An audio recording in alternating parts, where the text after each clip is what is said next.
Oh? Oh!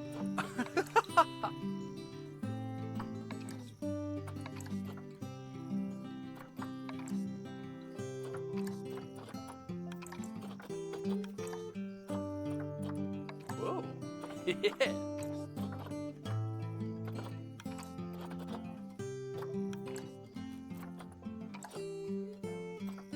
Yeah!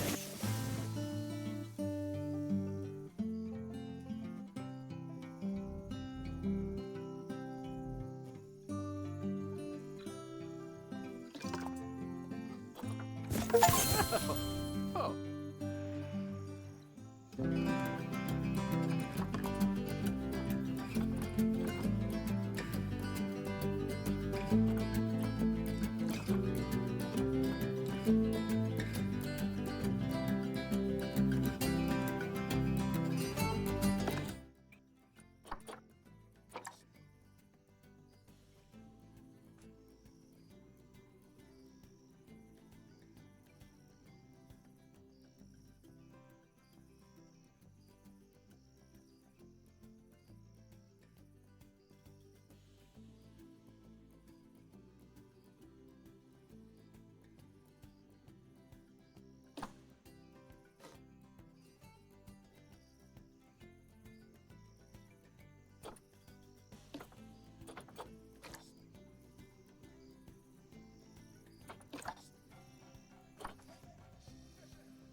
Yeah!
Ah, heyo at Hematu. Yeah, yeah. Oh, sorry about that. I have a habit of slipping back into the Planko language.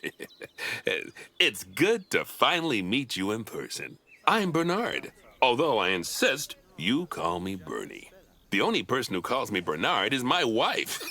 And even then, only when I've tracked elephant dung into the carpets.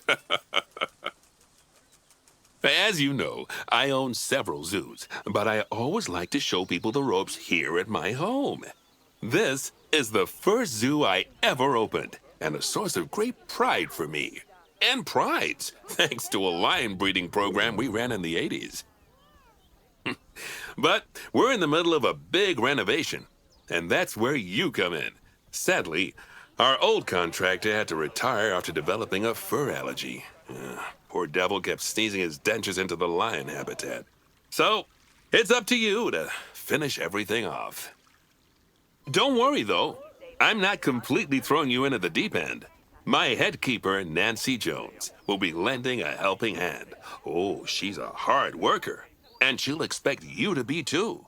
But I'm sure you'll get along like a house on fire, or even better, one that isn't on fire. Less shouting that way. Hello there. From that rosy, fresh face of yours, I'm guessing you're Bernie's new hire. Good. Now, I hope you're ready to ditch your diploma because we're about to get really hands-on. But before we begin the real work, how about we familiarize you with the zoo by learning how to fly around it and visiting some of our beautiful animals? We'll start by popping over and having a look-see at the grizzly bears in their habitat. Did you know that grizzly bears, also known as Ursus arctos horribilis, can hibernate for up to 7 months a year? Oh, but then again, given the chance, I think a lot of people would do that too.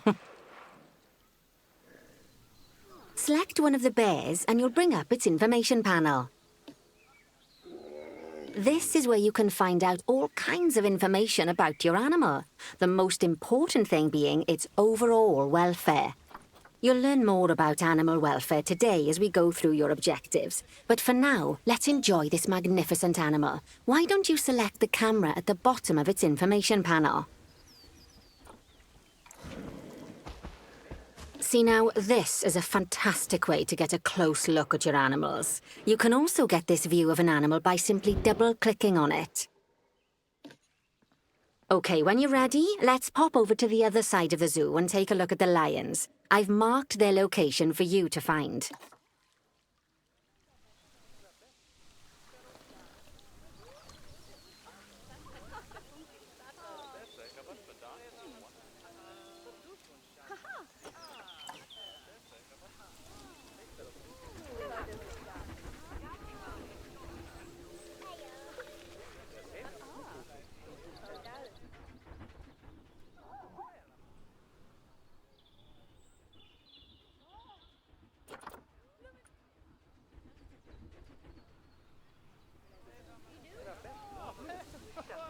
Panthera leo leo, or the West African lion to you and me.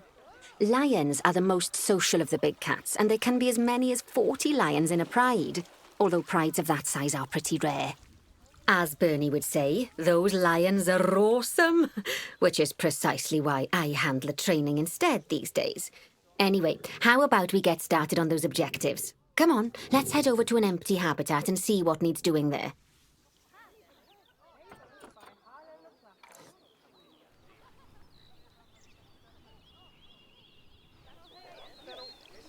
As you can see, it's a lovely space for animals, but it's missing a certain something. Well, 2 somethings.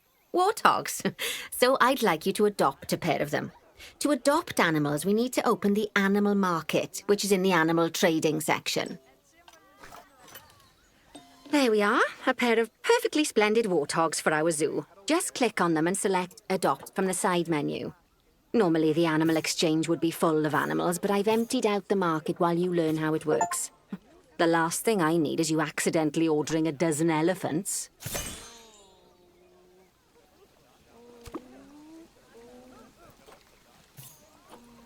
When you adopt an animal, it's automatically placed in the trade centre, where they're held until you're ready to move them into their habitat, which, as it happens, you are. So how about you move them into their new home? When you ask for an animal to be moved into a habitat, your caretakers will go to the trade centre, collect your animal, and deliver them to your selected habitat. I've marked the trade centre's location, so let's go and watch the caretakers in action. Well, as you can see, those caretakers don't hang about. They'll move those animals to their destination as fast as possible. Of course, normally we'd have to place the animals into quarantine before moving them into a habitat, but I am assured by a person of good standing that these warthogs are in the very rudest of health. Right, let's get the warthog's habitat finished up so we can keep them nice and happy. You see, each animal in the zoo has an overall welfare statistic, basically how happy they are. And that overall welfare statistic is itself comprised of 4 different areas: nutrition, social health, habitat, and enrichment. Luckily, if you select an animal, you'll bring up their animal welfare information panel, which we saw earlier, where you can see how they're doing. That way, you'll know exactly what areas need to be addressed. Don't worry if that's a lot to remember. You can always check the Zoopedia for more information. Let's start by making sure we're taking care of the warthog's nutrition welfare. To do this, we'll need to place a food station and a drinking station. Now, each animal requires a different type of feeding station. And for the warthogs, it's a small feeding trough. So let's add one of those and a water bowl.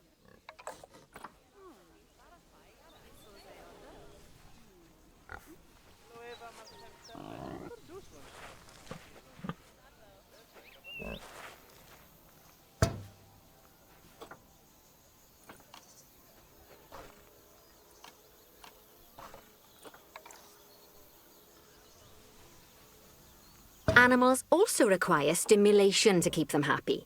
Let's add a lovely mud bath for the warthogs to roll around in.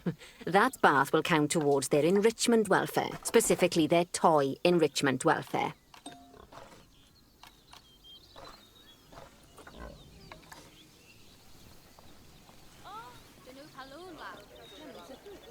Oh, nice work. You've got a knack for this, I see. Now, our contractor had to leave in a hurry, so this place is in a fair old state. Unfinished thingamajigs and whatsits all over the shop. But the first thing we need to finish is the ostrich habitat. It's over near the hippos.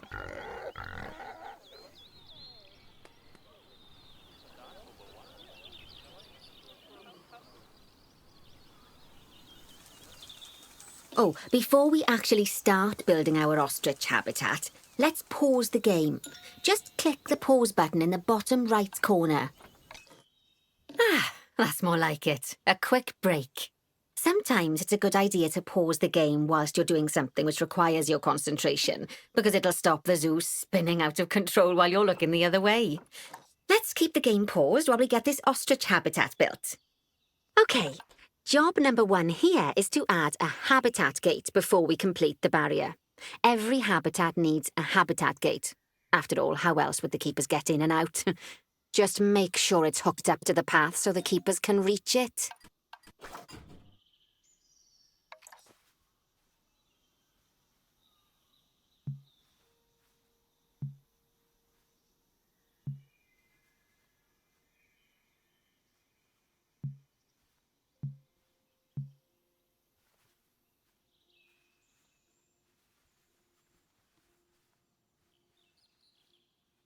Right, let's complete the perimeter barrier so we can adopt us some ostriches.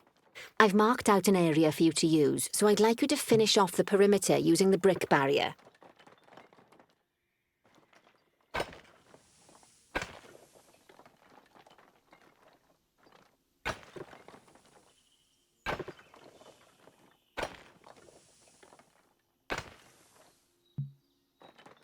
Good work! Remember, before you can place animals in any habitat, it has to have a full loop of connected barrier. Now, you've probably noticed that guests can't actually see into this habitat at the moment. At least not without a stepladder. But seeing as they're banned, I'd like you to select a piece of barrier and swap out the brick for a glass barrier, so the guests can see in.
There we go. Adding in more windows gives guests even more opportunities to see the animals in a habitat. It's always best to make sure the guests can get a good view into a habitat from the path they're walking on, because it makes them happy, and because this would be a pretty terrible zoo if they couldn't. The last thing we need to do is to add a donation box. You see, when guests enjoy the view of an animal, they'll make a donation. Just make sure you put them in easy-to-reach places, like near a viewing point. Donation boxes are one of the main sources of income for the zoo, so make sure you remember them.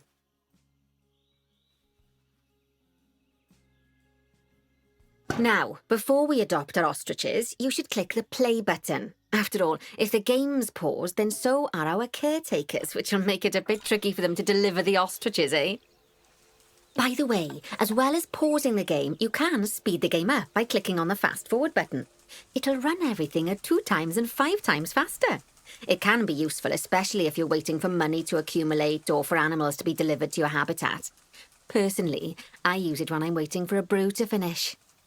All right, you've finished the habitat, so it's high time we adopted those ostriches, don't you think? Let's get 4 of them in here.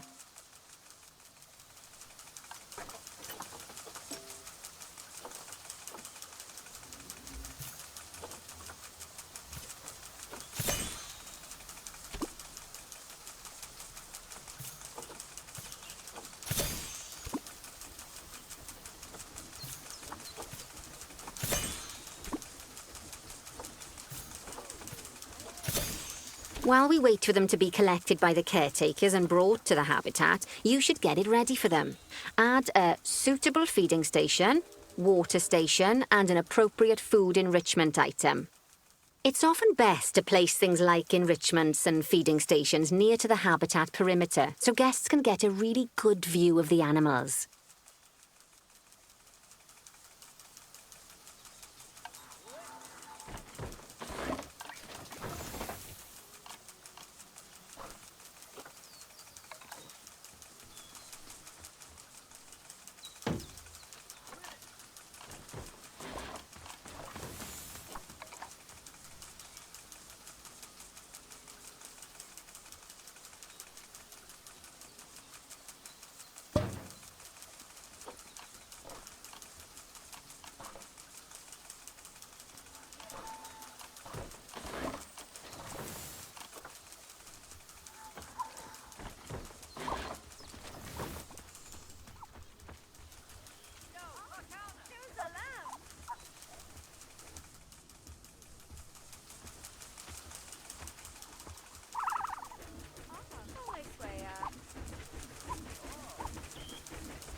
Ja, ja.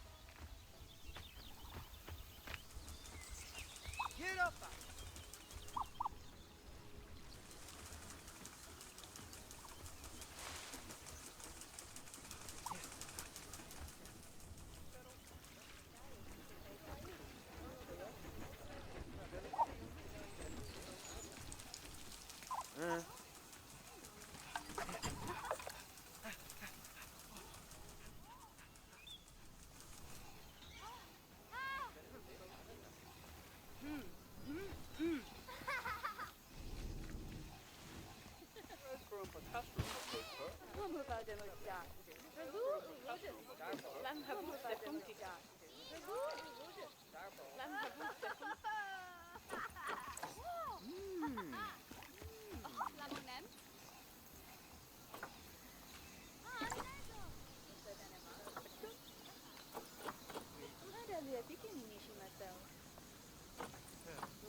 Deal?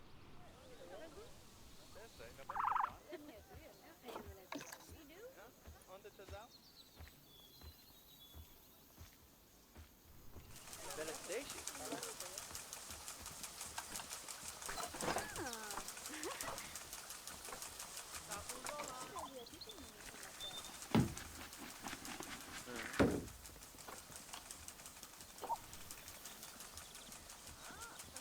Nom nom.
Oh, good to see the ostriches have somewhere they can really stretch their legs. Did you know they can actually run at 43 miles per hour? Oh, heaven forbid they ever escape. The speed camera fines alone would bankrupt us. Well, Bernie certainly seems impressed. Did he do his speed camera joke? Every time we get an ostrich. So, now we've made the ostriches' lives a bit better, let's do the same for the keepers, shall we? To make it easier for the keepers to feed the ostriches and hippos, we should build a new keeper hut. Keeper huts are where the keepers prepare the food for animals, so they should be placed near to the habitats to make sure the keepers don't waste their time walking when they should be looking after the animals.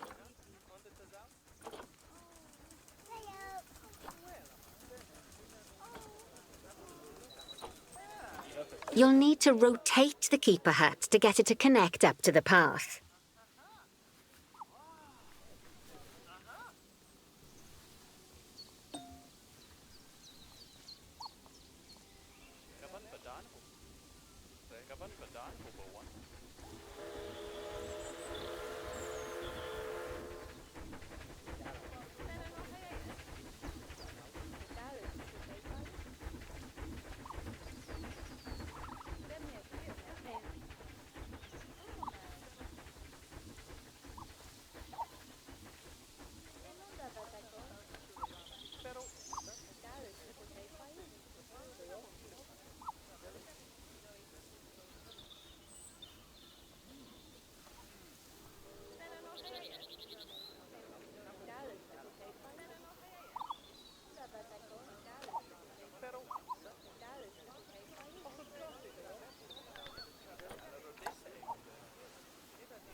This keeper hut only has space for one keeper, but the larger keeper hut can allow multiple keepers to prepare food at the same time. Oh, but bear in mind that keeper huts and other staff facilities shouldn't be placed near to areas where there are lots of guests.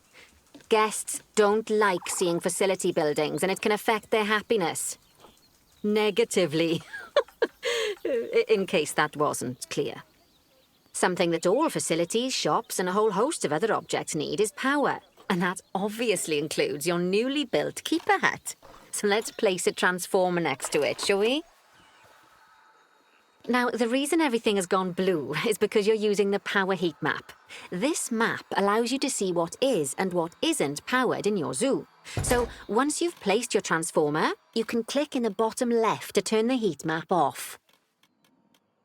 Lovely work. Now the keepers can start using the hut to prepare food, and thanks to where you've put it, they won't need to walk very far to deliver it to the ostriches and hippos.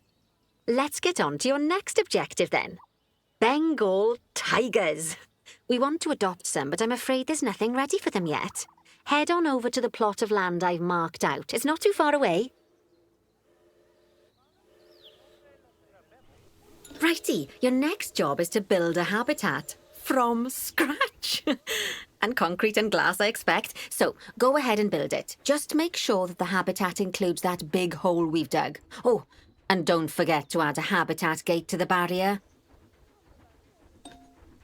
Oh, and make sure the guests will be able to see the tigers.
Now, Bernie takes safety very seriously at his zoos, so we should probably make sure those tigers can't jump out of their habitat, don't you think? The way we'll do it is by changing the height of the habitat's barrier. Okay then, you should start by double-clicking the habitat barrier, which will take you into barrier editing mode. Great. Now highlight the entire perimeter of the habitat. You can do that by clicking and dragging the barrier selection tool.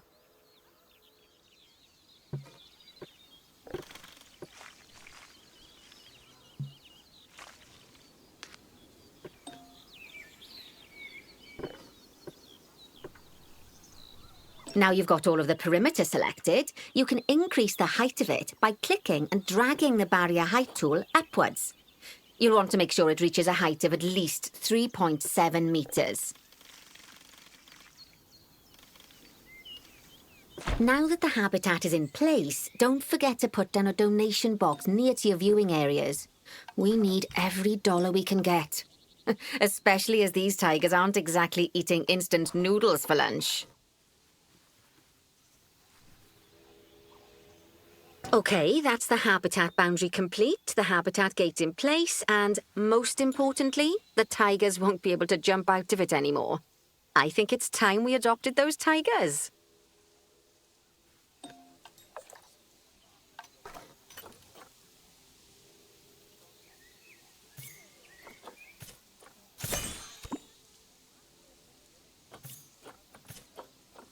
Whilst our trusty caretakers collect and deliver the tigers, let's take a look at preparing the habitat for their arrival. We'll start with the basics. Add a suitable feeding station for them.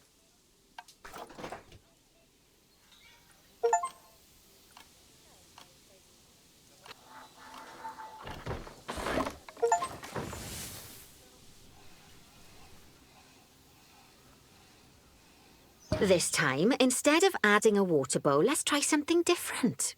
Some animals need a pool in their habitat so they can go for a swim, but they can also use it to drink from. All you have to do is make sure the banks of the pool have a gentle slope so they can easily get a nice, refreshing drink. There's already a pool excavated, but you still need to fill it with water. You should do that by going into Terrain and selecting the water tool.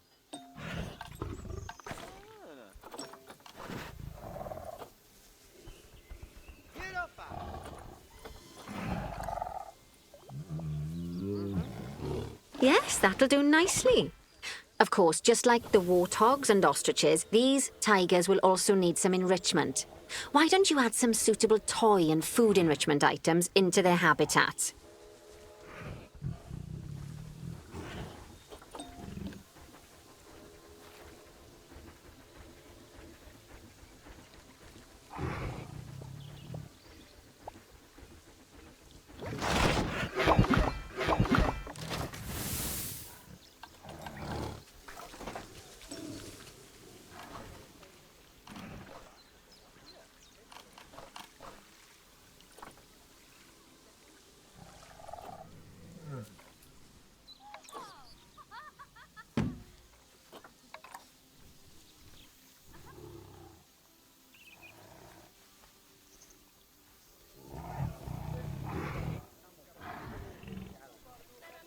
Okay, it's really starting to take shape. Now, the tigers will need a shelter in their habitat so they can hide from the guests, or more likely, the bad weather. Although, given that we're in England, you might want to think of that just as normal weather.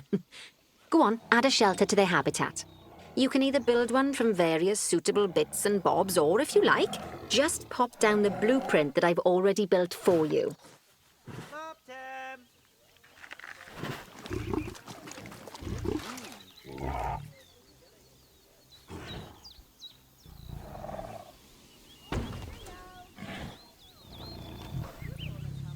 Oh, poor Dabs. I'm sure it can't have escaped your attention that the tigers look a bit miffed. That's because they aren't too keen on the type of terrain in their habitat. Select a tiger and bring up its information panel.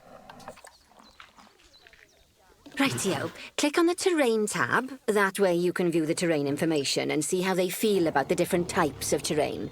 That'll tell you what the tigers need more of or less of in this habitat.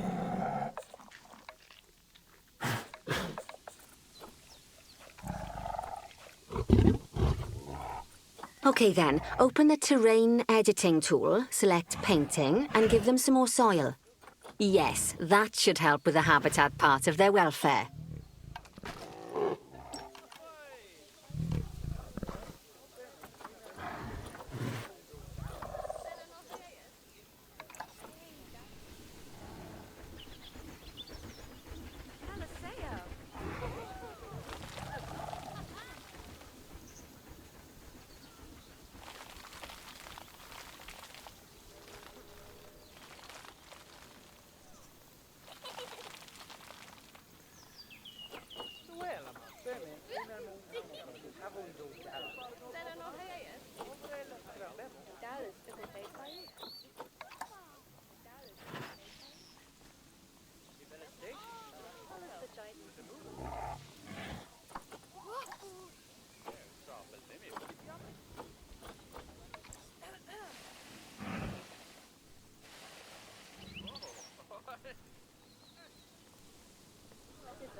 Right then. All animals need plants and trees from their own biome or continent. You know, deserts, savannas, Eurasia, Europe, that sort of thing.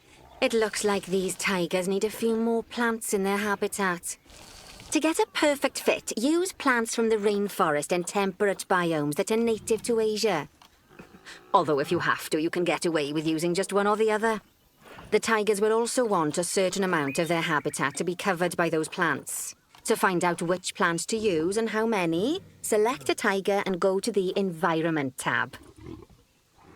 Now, as you can see, some of the plants currently in the habitat aren't quite right for the tiger, like the wattle bushes. You can remove them if you want. You can find all of the plants you need in the nature section, and you can use the filters to only show the types of plants you want to see. In this case, that's plants from the rainforest or temperate biomes.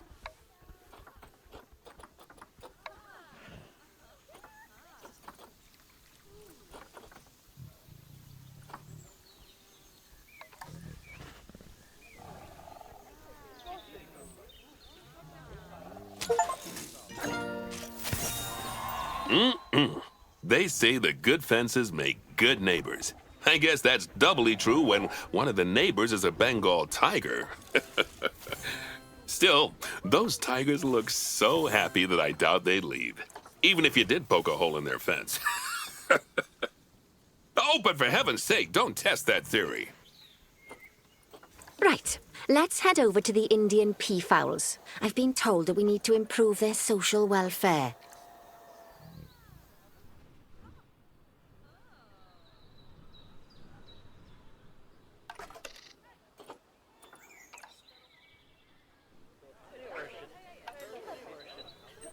Now then, just find one of the peafowls and select them to open their information panel. Then we can have a good gander at how they're doing. Although technically, I suppose gandering would just be for geese. Expand their social welfare and we can get a bit more detail. Right, as you can see, the peafowls need their population to be larger. To solve this little problem, you'll need to adopt 3 more female peafowls. Off you pop to the animal market then.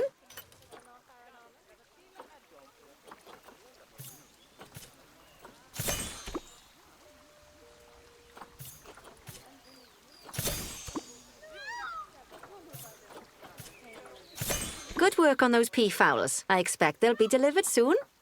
But sadly, it sounds like our snow leopard is a bit grumpy.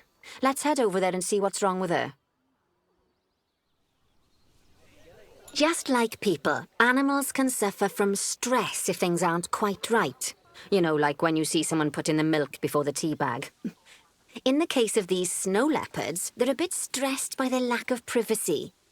You can lower their stress levels by swapping out the normal glass barrier by their cave for one-way glass. It's not a cheap option, but I think they're worth the expense, don't you? This will give the snow leopards somewhere to go when they want to get away from the prying eyes of the guests.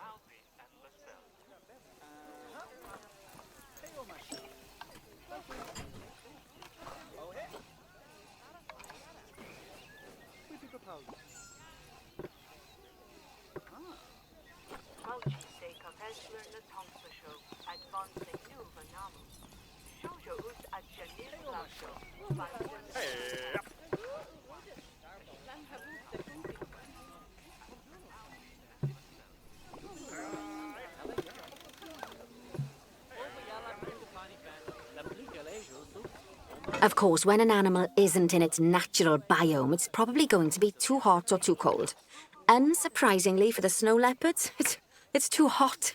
Even with the terrible British weather, you should help cool it down by adding some coolers to their habitat. But let's start by opening up the temperature heat map and having a look-see at the temperature in the leopard's habitat.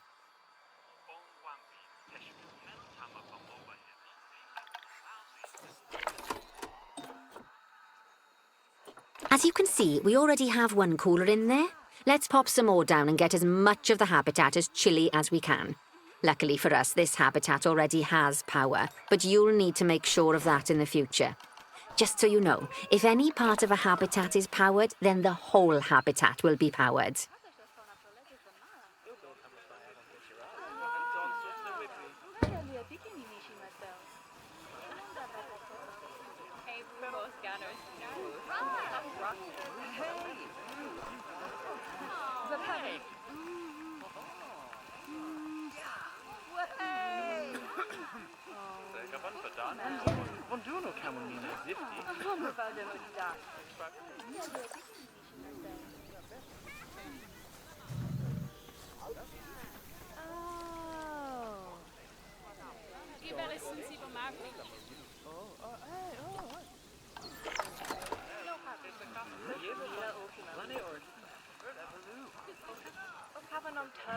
You can find heat maps for all sorts of helpful things, so do be sure to explore them and make good use of them.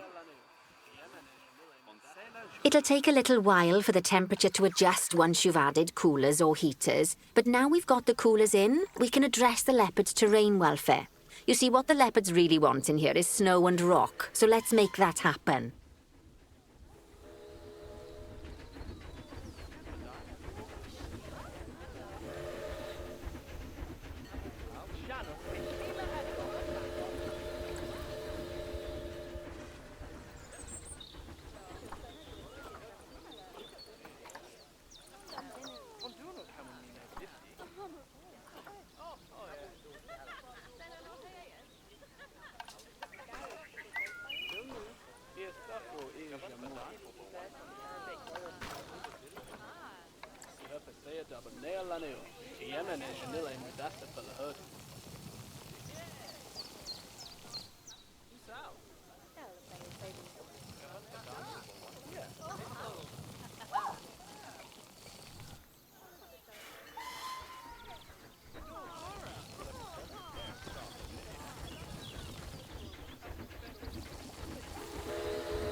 All of that should give you a pretty good understanding of how to make animals happy.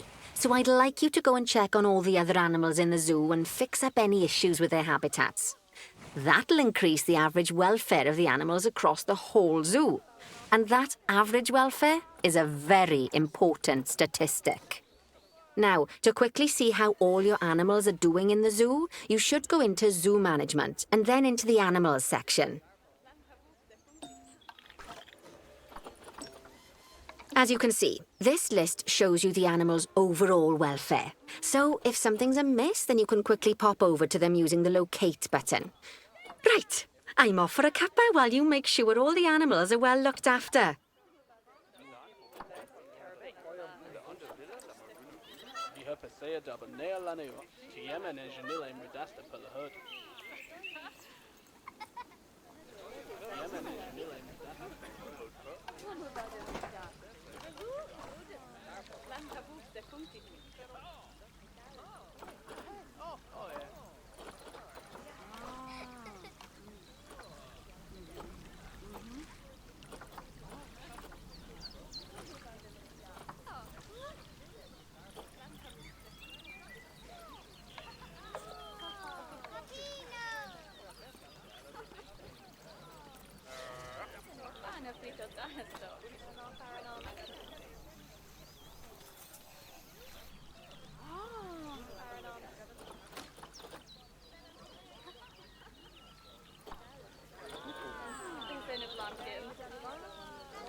Whoa!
Welezi saya hundi.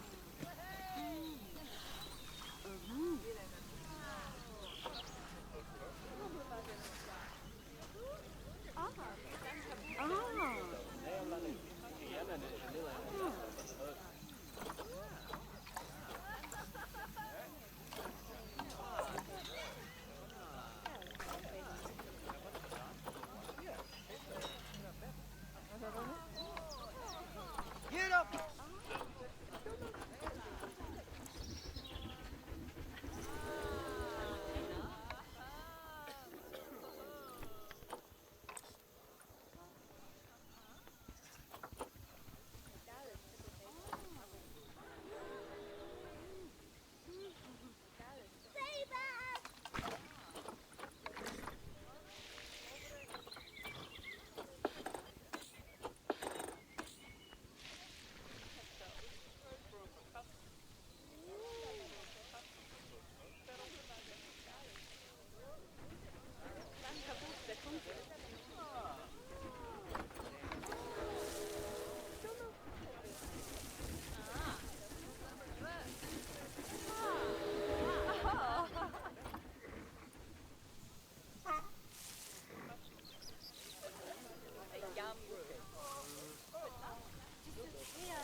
Not bad. Not bad at all. I think it's fair to say that you've passed the first part of your training with flying colours. There's still lots more to learn, but we'll have to head to another one of Bernie's zoos for that. If you want to grab your passport, we'll head off, shall we?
Welcome to Madagascar. It's quite the change of scenery from dreary old England, huh? Apart from the weather, I suppose. They don't call these places rainforests for nothing. The zoo you'll be working in is an ape sanctuary, where we're doing vitally important conservation work. Not just for apes, but for all kinds of species. But apes, well, apes are some of the closest relatives to humans there are. And yet, the way the world treats them is like, well, very much like some of us treat our actual relatives. Anyway, that's why I'm determined that our operation here does some good. If we can all leave some part of the world in a better state than we found it, we'll have lived lives worth living. And speaking of states, I have a horrible feeling I left the house in the right one. When I get back, I expect my life won't be worth living at all. What do you think of Madagascar, then? Bit warm for my taste, to be honest. Anyway, this is Bernie's primate sanctuary. It's not just primates, though. We've got all sorts of animals. So why don't we go and have a look at some of them, eh? We'll start by taking a look at the red-ruffed lemurs. They're the ones that look like they should be in a Shakespeare play. Come on, let's head over to them.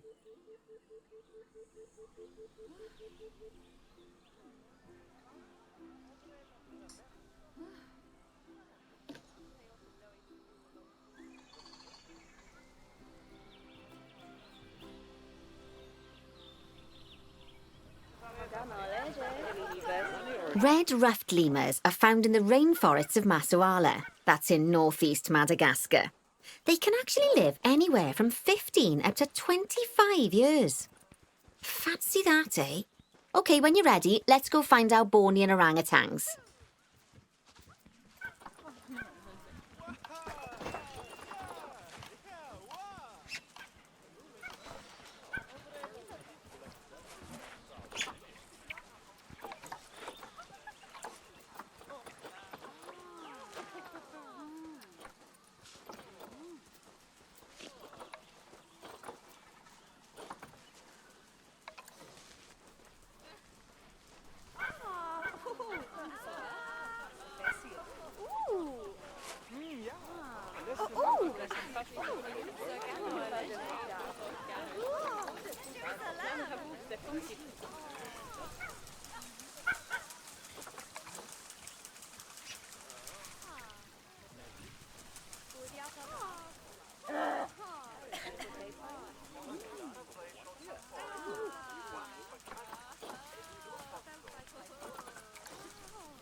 The Bornean orangutan is such a marvellous creature.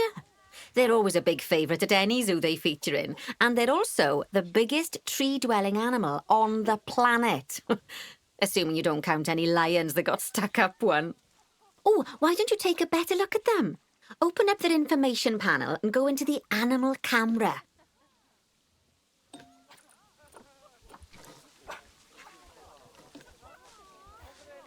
Aren't they just incredible?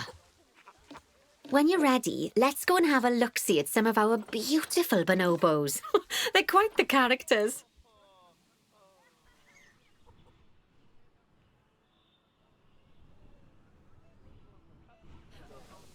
Oh dear! It looks like we've arrived just in time. One of the habitat's barriers has collapsed. And wouldn't you know it, one of the bonobos has made a run for it. We'll need to catch them. But before we do, we should box up the other bonobos to stop them escaping too. Select the habitat boundary to bring up the habitat information panel. Good. Now open the Animals tab. And click on Box All Animals to box up the remaining bonobos. Now, we'll need a vet to recapture that escaped bonobo, but it seems our last one left to do some research in the wild. Not an ideal situation. So, we'll need to hire a replacement, sharpish. Go into the zoo section and then into the staff management area. You can find all of your staff in here, but there's no time to go looking at their particulars at the moment. Hire a vet. Now, click on one of the paths to place the vet in your zoo. Great, now let's deal with our escapee before they can cause too much havoc. Use the animal alerts to jump to the escaped bonobo.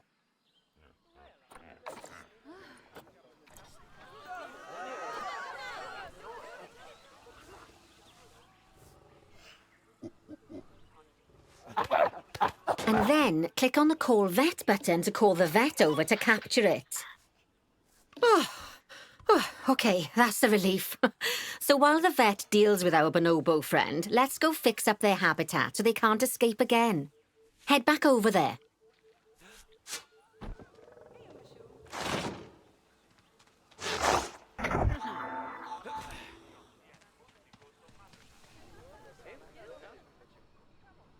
As you can see, the barrier's collapsed. Someone's taken their eye off the ball, obviously. Let's get this one replaced. Select the barrier and then we'll edit it. Delete the broken section of barrier and replace it with a brand spanking new one.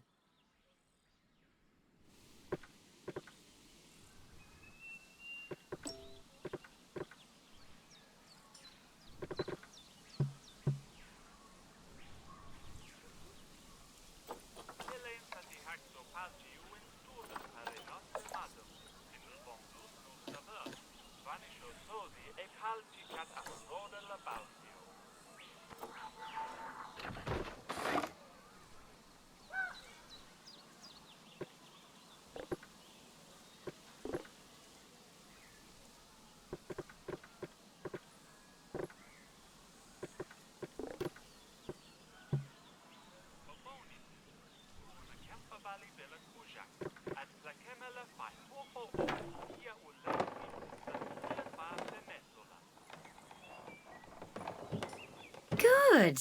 Now that we've done that, we need to make sure to add climb-proof barriers to the top. That way the bonobos won't be able to climb out. Just make sure you've got the correct piece of barrier selected when you do that. Okay, so go into the options section and select which side the climb-proof barrier needs to go on. And don't get it wrong. We're more worried about bonobos climbing out than guests climbing in.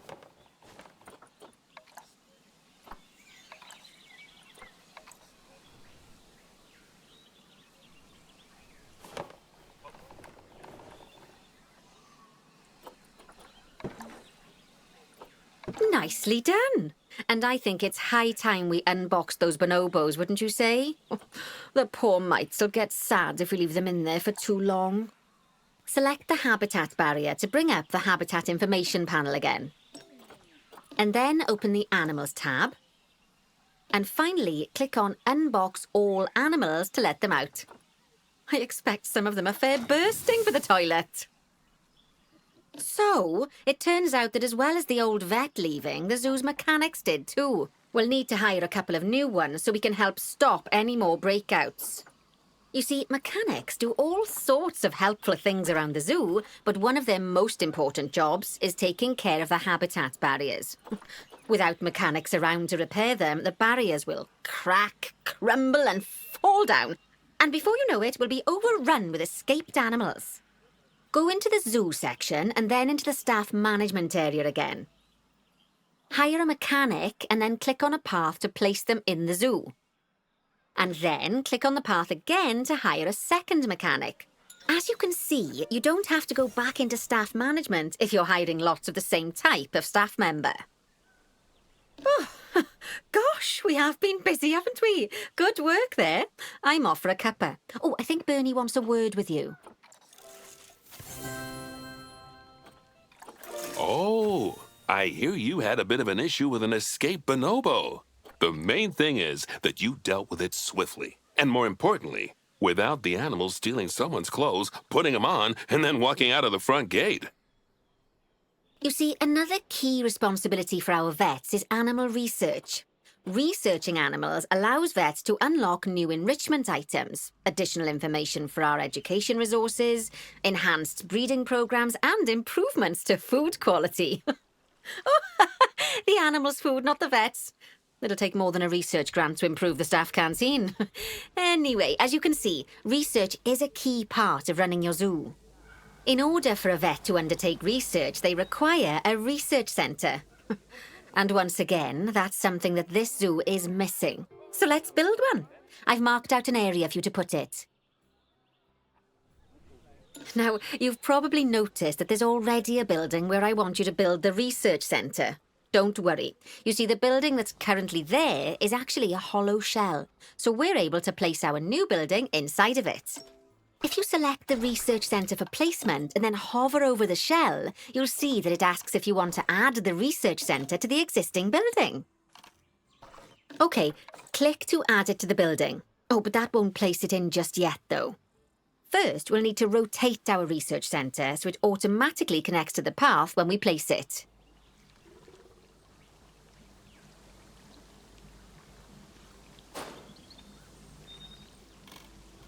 Right, splendid work. Now that we have a brand spanking new research centre, we can give our vets something to do in there.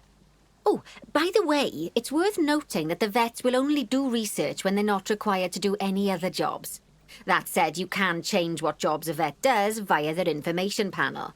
But let's not worry about that just now. So, let's get our vet researching ring-tailed lemurs. Go into the zoo section and select Vet Research. Here, you can see a list of all the animals present in your zoo, and also all the potential diseases that can occur. Now, drag and drop your vet onto the ring-tailed lemur to start their research. Actually, thinking about it, I'm not sure we've got any education boards or speakers by the lemur's habitat. Let's head over there and add some, so our guests can learn all about the furry little delights.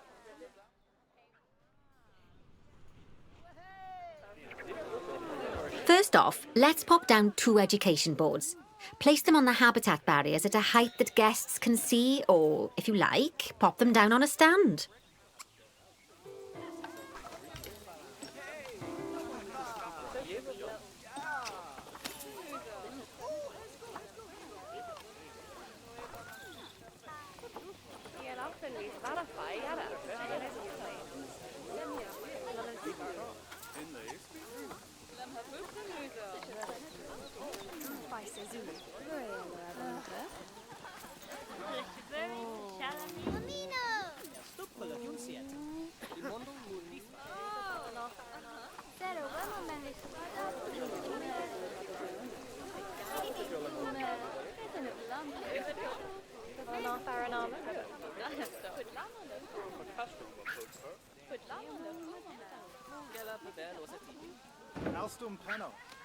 OK, now that they've been put into position, we have to tell them what animal to display information about.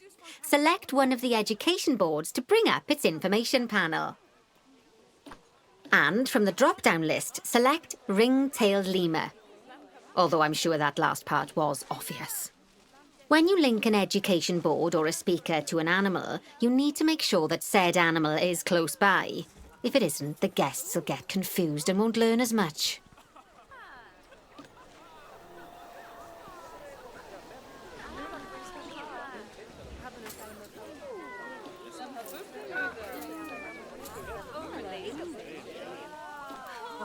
Okay, now that we've done the education boards, let's pop down a pair of speakers.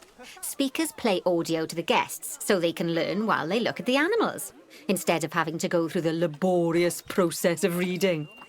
Oh, one thing to bear in mind is that it's important not to put the speakers too close together. If you do, the guests won't be able to understand what's being said.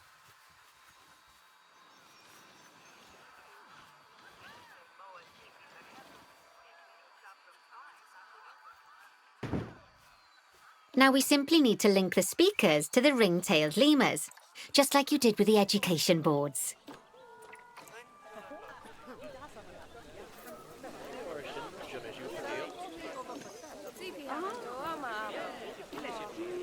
Fantastic! Oh, it's worth remembering that education boards and speakers both need power to work. They won't do much good without it.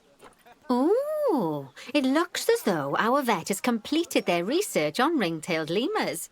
We'll need to collect the results. We can do that by clicking on the notification or by going back into the vet research area. Go on, collect your research rewards. Just so you know, vets will continue to research an animal even after successfully completing a research level. I suppose when you're in the zone, you're in the zone. Well, now that we've enriched the lives of our guests, let's enrich the lives of our ring-tailed lemurs. Some animals, like lemurs, will have a climbing need. That means they have a requirement for a certain amount of climbing space, and you can fulfill that requirement by building them a climbing frame. Let's find out how much more climbing space our lemur friends need, shall we? Select one of them and bring up their information panel. Next, click on the Terrain tab. Now, as you can see, the lemurs need quite a lot more climbing space.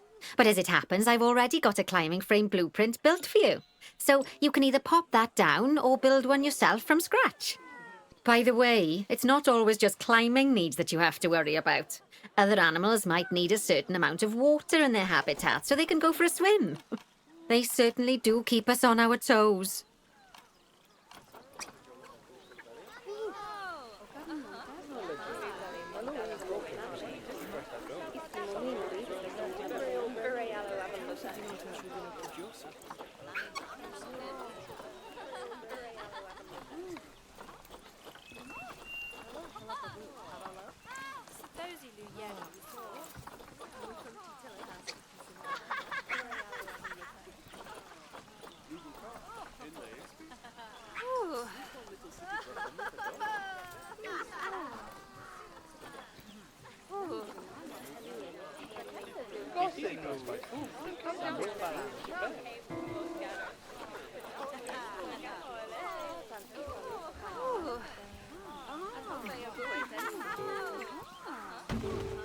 Oh, that's a great climbing frame for them. They're going to absolutely love it. Do you know what would make them even happier, though? Nicer food. But that's true of all of us, though, isn't it? You can unlock better quality food for animals through research. Luckily, we've already unlocked some for the lemurs, so all that remains is to make sure they get served it from now on. Let's bring up the habitat information panel by selecting the lemur habitat.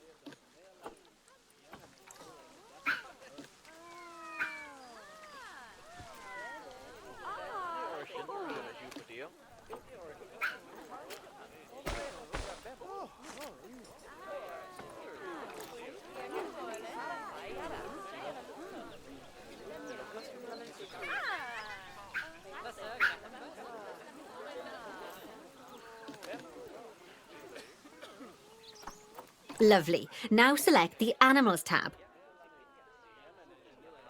There we go. As you can see, we can set the food quality in here. Just click on the drop-down menu and select Grade 2 Food Quality. Grade 2 Food Quality. My mouth's already watering. So, a new climbing frame and better food. Oh, you've really spoilt those lemurs rotten.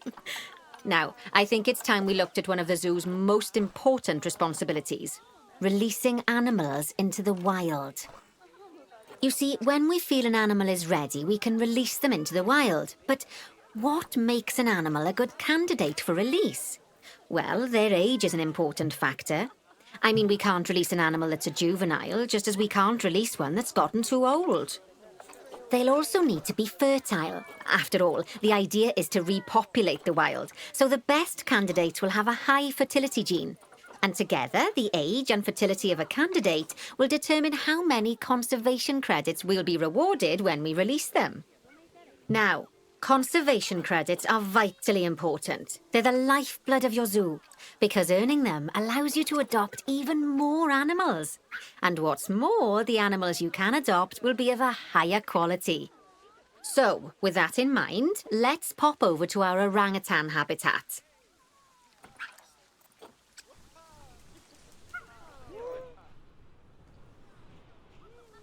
Okay, I'd like you to find Ageng, the Bornean orangutan in the habitat, and select him, please.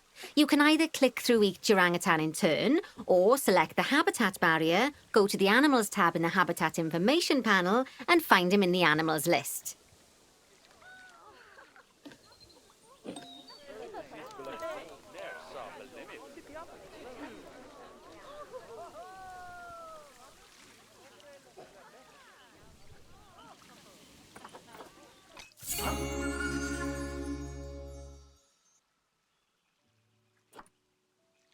I know it's sad to see him go, but he'll be happy out in the wild. And he's a wonderful candidate for release, young, strong and fertile. Excellent work there. You've definitely got potential, you know. Ah, I see you've been doing some homework. Although it hardly seems like work when you're learning about something as adorable as a ring-tailed lemur. I imagine I'd have got much better grades at school if there'd been less algebra and more aldebra. Tortoises. Okay, so far we've done a lot of work with habitat animals, but now it's time to learn all about exhibit animals. Let's build a brand new exhibit. I've marked an area for our new exhibit. How about we head over there?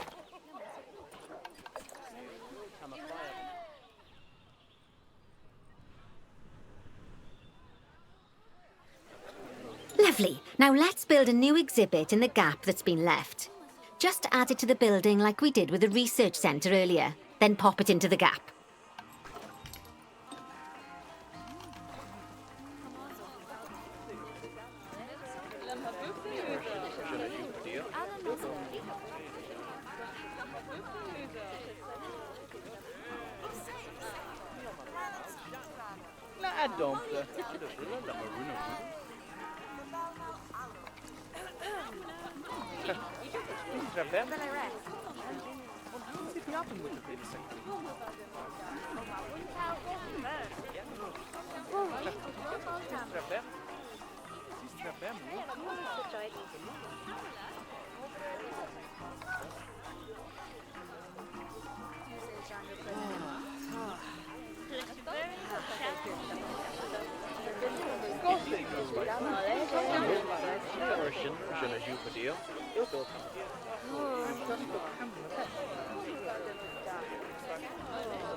Perfect. The next thing to do is adopt an exhibit animal to go in there. How about a Gila monster? Open up the exhibit trading section and adopt one. Just as we do with habitat animals, we need to send the Gila monster to the exhibit. Click on the exhibit to send it there. When you send an animal to an exhibit, it'll automatically be given the correct setup. But that doesn't mean it's completely ready for them. So let's finish it off. We'll start by adding some enrichment items. Click on the exhibit to bring up its information panel. Good. Now click on the Layout tab. Oh, well, it looks like we've only got the enrichment level 1 items unlocked at the moment. Never mind, let's turn on at least one of them for the Gila monster.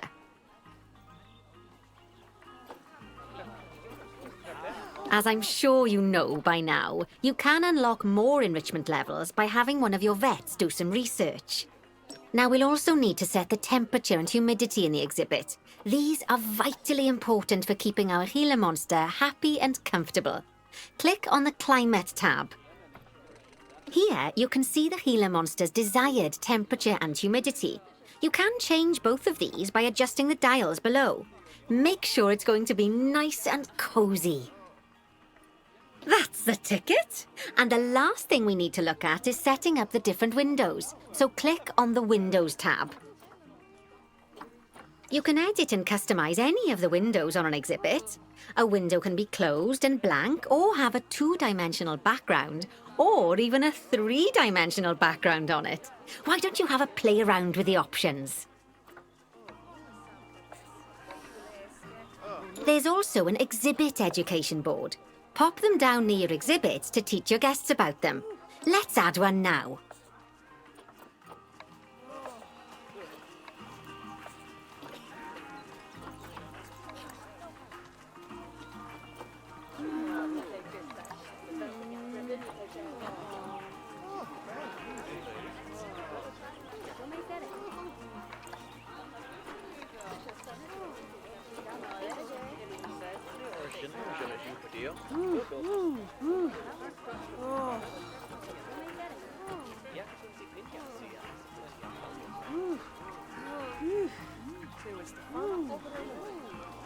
Ja, les gewampikas en ziek.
Lovely stuff. Now our guests can learn all about our venomous friend here.